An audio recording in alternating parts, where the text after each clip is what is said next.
troisième partie de ce cours sur le conditionnement de l'information et en particulier sur l'utilisation des montages avec amplificateur linéaire intégré.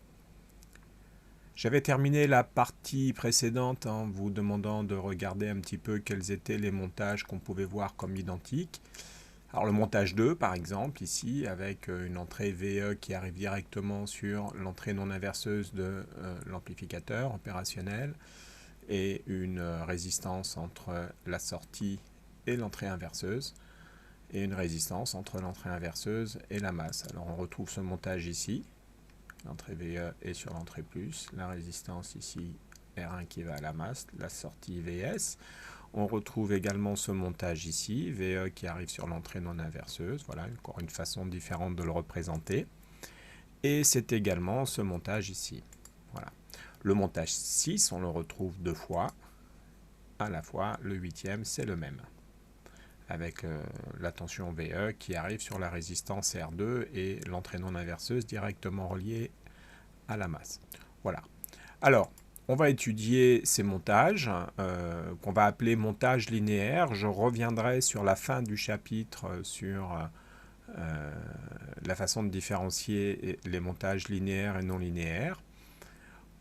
Lorsque le montage est linéaire, on considère que la tension est dans la marge d'epsilon, hein, on vous l'a dit, donc une tension de sortie qui reste entre plus 15 et moins 15, c'est-à-dire une tension epsilon qui vaut moins d'un millivolt, et on considère à ce moment-là que V plus égale V moins. Voilà.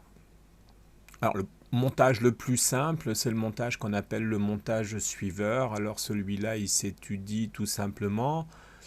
V+, c'est UE. V- ici, si on suit le fil, c'est US. V+ égale V-, hop, UE égale US. Voilà, c'est immédiat. Alors à quoi ça peut servir de faire un montage où UE égale US, puisque finalement, autant mettre un fil, hein, et ça marche aussi bien, nous semble-t-il. Alors non, ça ne marche pas aussi bien, parce qu'il y a une très grosse différence. UE est directement sur l'entrée non inverseuse de l'amplificateur, donc c'est une entrée à haute impédance. Alors que US est directement sur la sortie de l'amplificateur linéaire, c'est donc une sortie à faible impédance. Donc lorsqu'en général UE est obtenu avec un générateur qui a une forte impédance d'entrée, ou bien si on le branche sur un signal qui a une faible impédance, ce qui n'est pas très bon non plus, à ce moment-là, on peut mettre cet étage intermédiaire pour améliorer la transmission du signal UE, puisqu'encore une fois, on est dans les conditions qu'on a vues en introduction de ce chapitre, c'est-à-dire une tension qui est branchée sur une entrée à forte impédance et une sortie qui est une sortie à faible impédance.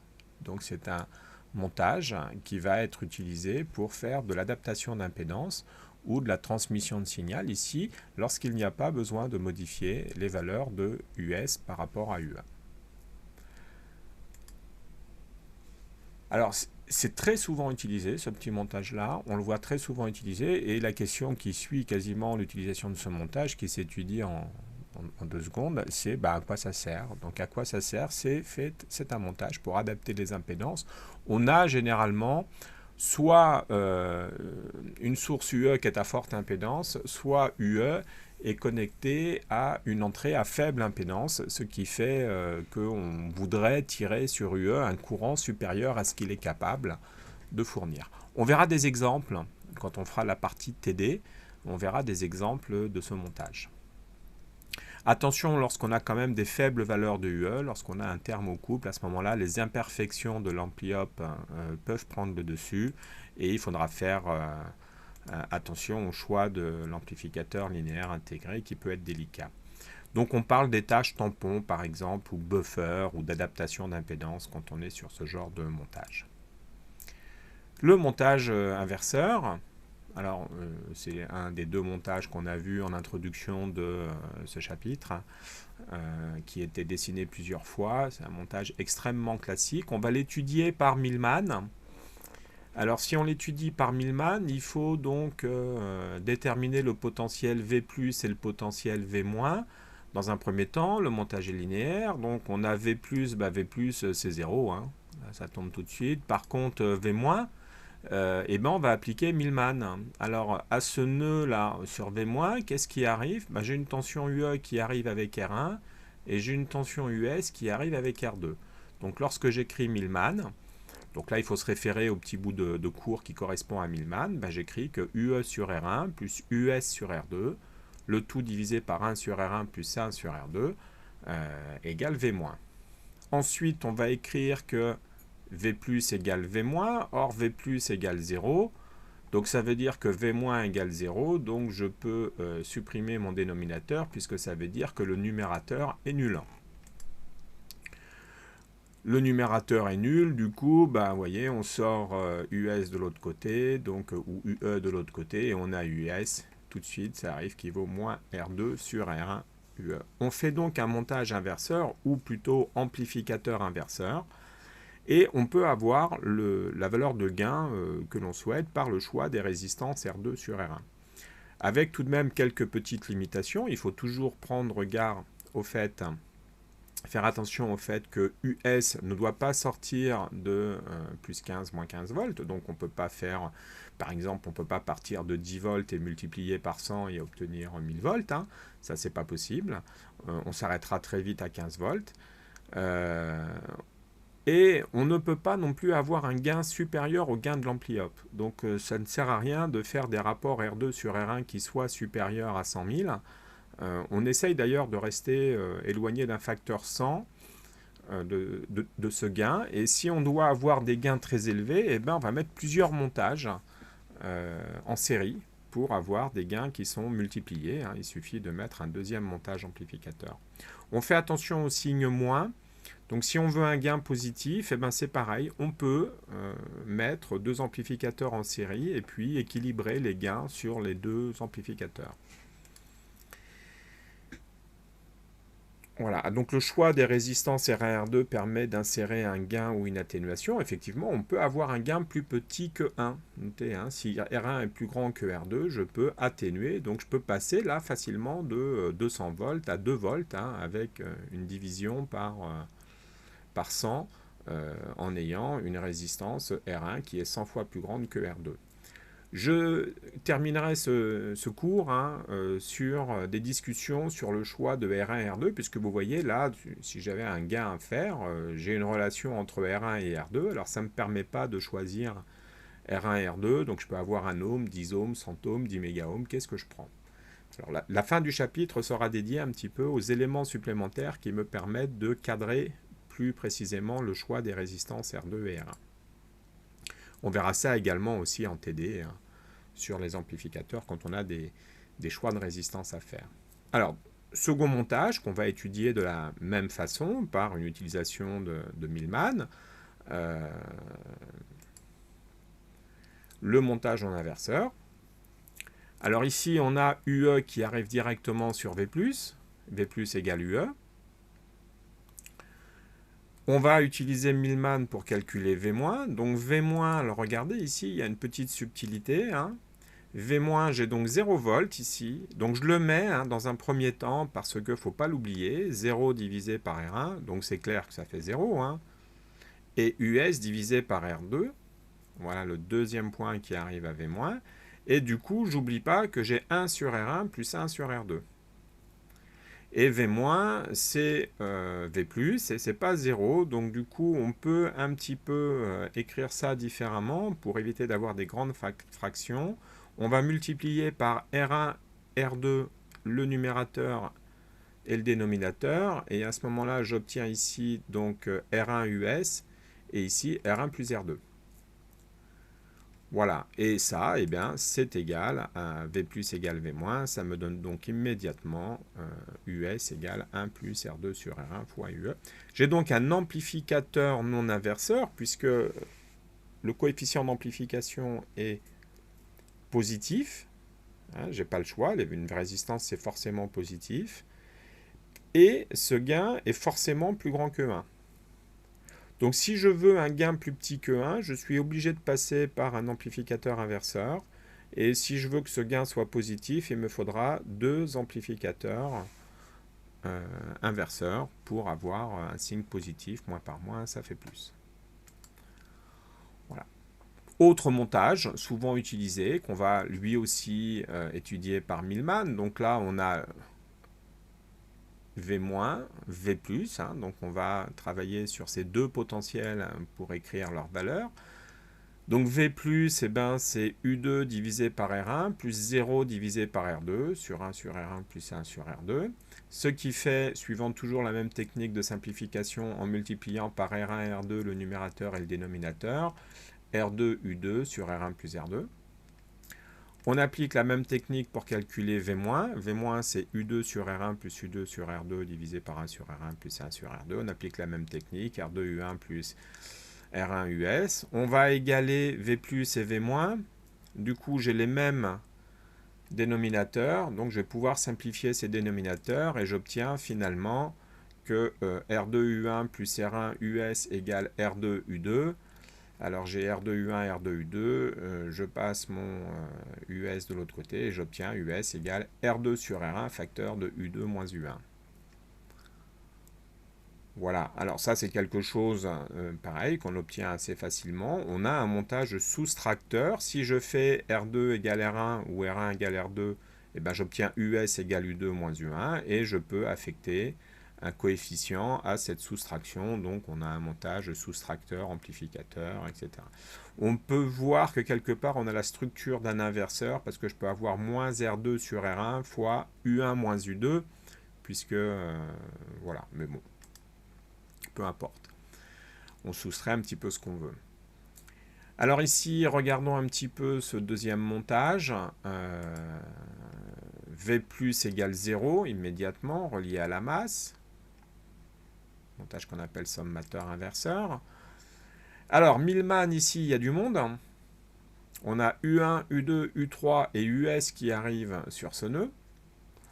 U1, U2, U3, US sur R1, sur R1, sur R1, sur R2. Divisé par 1 sur R1, plus 1 sur R1, plus 1 sur R1, plus 1 sur R2. V+ égale V-, donc le numérateur est nul. Donc du coup, on va avoir quelque chose d'assez simple. On va sortir US, donc US va être égal à moins R2 sur R1 U1, plus R2 sur R1 U2, plus R2 sur R1 U3. Et si on met R2 sur R1 en facteur, on obtient moins R2 sur R1 fois U1 plus U2 plus U3. Notez que si je prends des résistances ici de valeurs différentes, eh bien, je vais obtenir des coefficients devant ma somme. Donc, je peux faire US égale U1 plus 2 fois U2 plus 1 tiers de U3, par exemple. Hein, j'ai qu'à choisir des résistances ici, non pas les mêmes valeurs, mais des valeurs. Donc, je peux obtenir en fait un calcul d'une fonction linéaire. US étant une combinaison linéaire de U1, U2, U3 avec des coefficients que je peux déterminer comme je veux. Voilà les 3-4 principaux montages utilisant des résistances qu'on utilise avec les amplificateurs. Donc là, quelle est l'utilité? L'utilité, à quoi sert une vis, à quoi sert un écrou, à quoi sert un goujon, à quoi ça sert tout ça? Eh bien, il y a des tas d'applications. On est en train de présenter les différentes briques, les différents outils, les différents éléments qui sont à notre disposition pour résoudre des problèmes. C'est un petit peu la présentation de notre caisse à outils. Il n'y a pas d'application prédéfinie à ces montages. Alors, montage intégrateur. Alors, ici, j'ai un condensateur, donc a priori, je ne peux pas utiliser Millman. Alors, je peux quand même utiliser Millman en utilisant les impédances complexes et en travaillant avec ZC, du coup, qui serait 1 sur JC oméga. Mais ça restreint quand même mon étude à l'application des régimes sinusoïdaux, puisque l'impédance complexe n'a de sens qu'en régime sinusoïdal. Et si je veux regarder ce qui se passe avec ce montage dans le cas général, je ne peux plus utiliser Millman. Alors du coup, on va étudier ce montage comme on l'étudierait sans connaître Millman. Et ça me donne l'occasion de vous présenter ici les techniques classiques d'utilisation, d'étude de ces montages. Alors, la première chose à écrire, c'est qu'on est sur un montage linéaire. Donc, la tension epsilon vaut 0.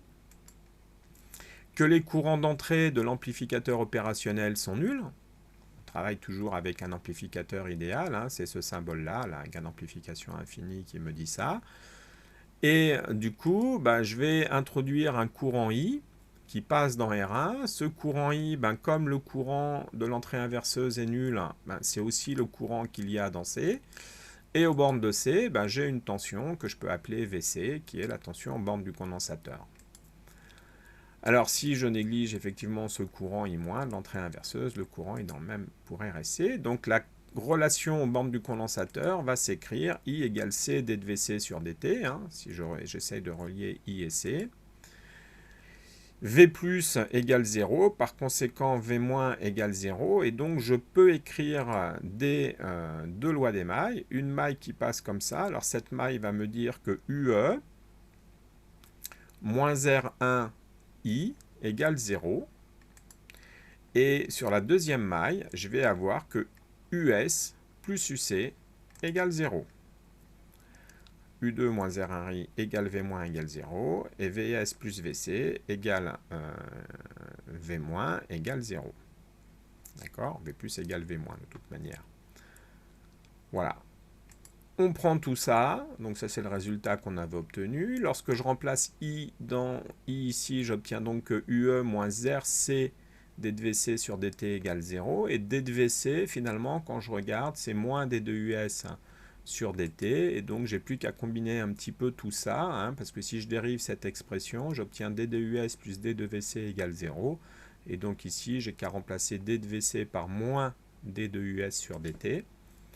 Et lorsque je combine ces deux relations, j'obtiens que UE plus RC d de US égale 0. Et comme je recherche US, donc US finalement, il faut que j'intègre UE pour avoir la valeur du UE. Donc US, c'est moins 1 sur RC intégrale de UE dt. Avec des conditions initiales qu'il faut fixer. À t égale 0, quelle était la valeur de la tension US à t égale 0, hein, puisque quand j'ai une primitive, je devrais peut-être ajouter ici plus U0. Voilà, mais c'est quelque chose où on fait apparaître la notion d'intégrale dans notre système. Donc on a un intégrateur qui réalise l'opération grâce au condensateur et à sa relation ici dVc sur dt. Alors si on inverse la résistance et le condensateur, on obtient le montage dérivateur. Alors on fait les mêmes hypothèses, même loi d'émail, c'est exactement la même façon d'étudier le circuit. La seule différence, c'est que R et C ne sont plus au même endroit. On va écrire à nouveau que V plus égale V moins égale 0, et que du coup, par la première maille, je vais avoir que UE moins VC égale 0, et la deuxième maille va me dire que US plus RI égale V moins égale 0. Et donc on peut écrire que de la même façon, d de UE sur dt moins d de VC sur dt égale 0. Ça, on l'obtient en dérivant cette ligne-là, puisqu'encore une fois, V moins égale 0.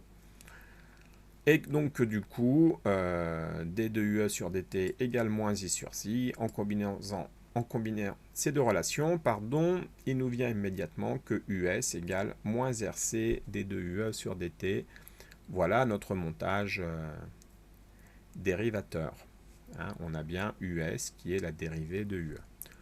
Voilà pour un petit balayage très rapide des principaux montages linéaires. La partie suivante du cours s'attachera à vous présenter les montages non linéaires.